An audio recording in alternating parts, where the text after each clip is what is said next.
Ladies and gentlemen, boys and girls, my name is Josh Reese, and I'm here to talk about the Houston Rockets. But before I do that, let me welcome you to this video that you are watching. If this is your first time watching, I appreciate it. Hopefully you will stick around to the end and give me a like and subscribe. Woohoo!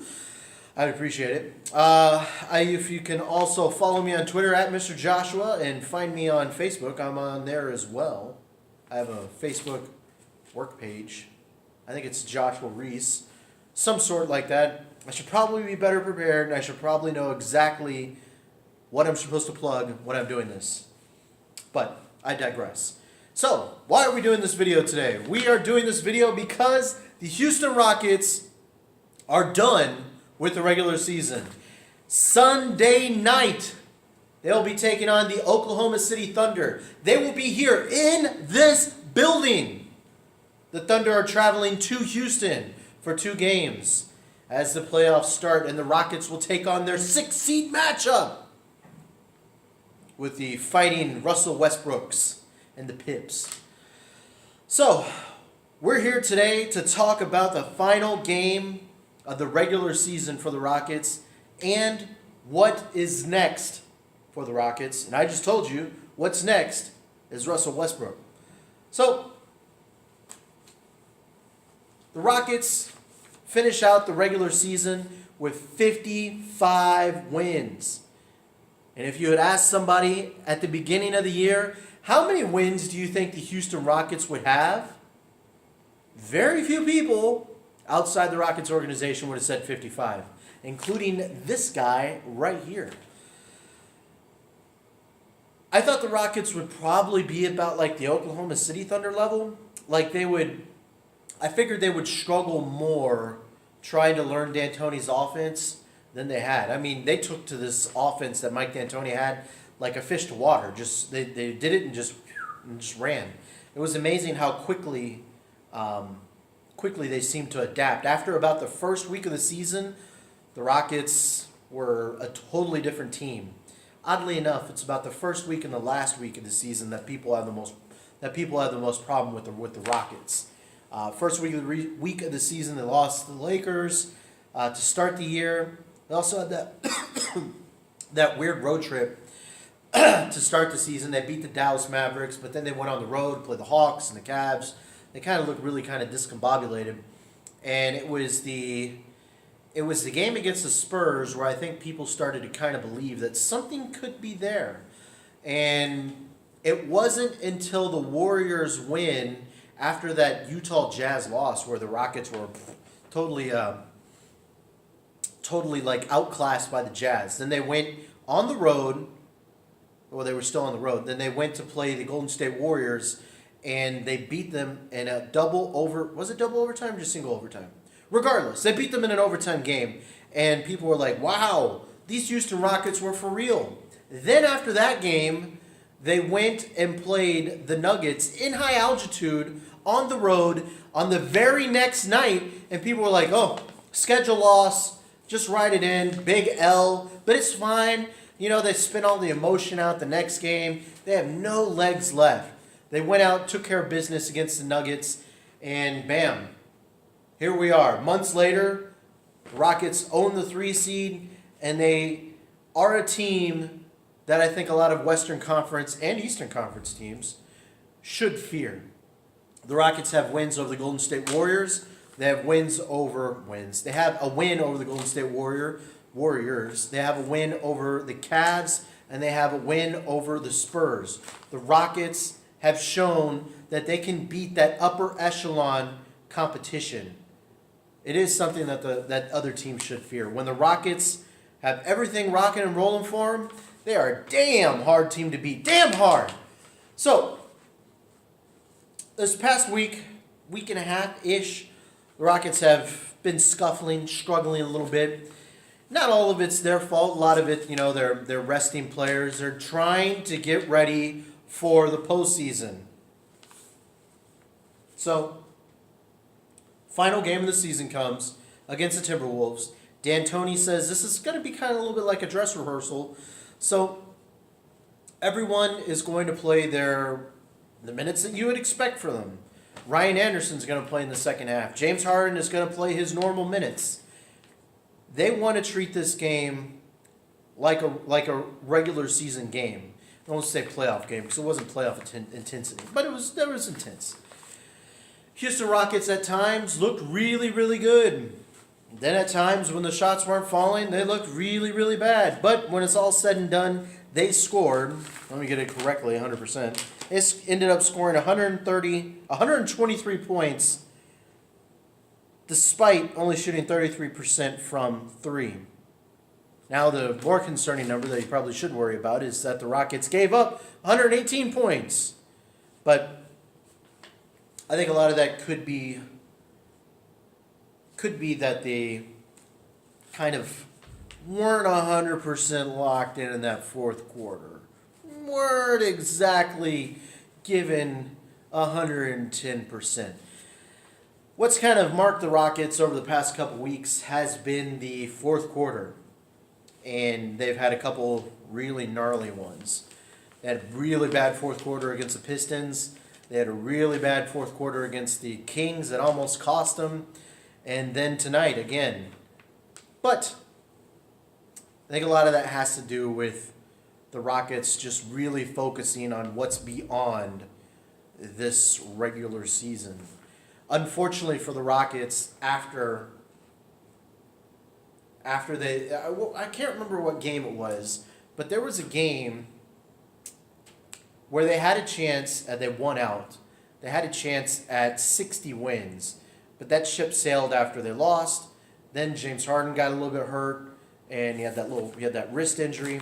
And after that, it's pretty much just, guys, let's get through this as best as we can. When we get to the playoffs, we'll worry about it all then. But you don't want to go to the playoffs in completely bad foot. You don't want to go on the playoffs on a loss. So they did what they did. They did what they needed to beat the Timber Puppies, and they were able to do it. And I want to say it was convincing fashion because for a majority of the game, the Rockets looked pretty legit. They had letdowns every once in a while, but for most of the game, the Rockets were pretty much in control.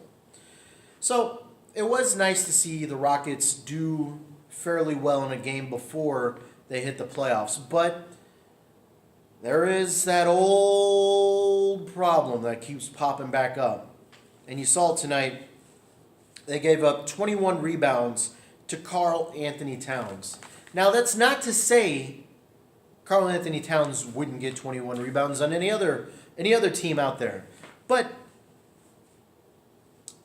one of the biggest Rockets problems, and James Harden even admitted this after the game, someone asked James, what do the Rockets need to do to beat the Oklahoma City Thunder? And he said, rebound. Well, you give up 21 rebounds to Steven Adams, you're going to have a problem. But it's bigger than that. It's not just Steven Adams. The Thunder are a fairly big team. As I've mentioned on a previous video before, size is something the Rockets really can't contend with. And, they're going to have to beat teams by speed and threes. That's pretty much it. It's nice that they do get rebounds from their guards, i.e. James Harden and Patrick Beverley. Both had 10 rebounds tonight. But for the most part, Clint Capella, while he did have, I think he had 11 rebounds tonight, 10, 11 rebounds, he's not really that great of a rebounder. And he will be exposed by the bigs that the Thunder do run out there. So, when it comes down to the next series, when the Rockets are playing the Thunder, you know that Russell Westbrook is going to get his. You know James Harden is going to get his. You know the Rockets are going to make a lot of threes.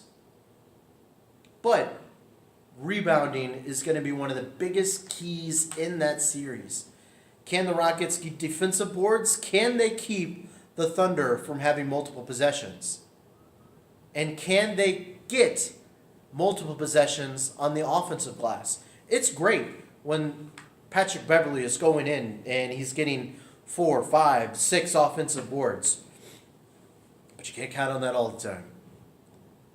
The smallest player on the floor should not be your best rebounder. So,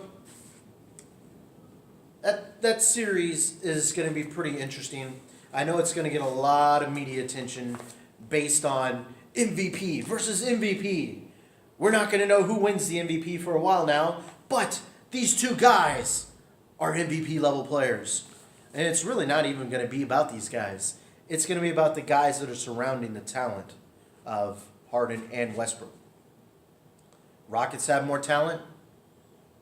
Thunder have more brute strength. And in the end, which one is going to come out on top?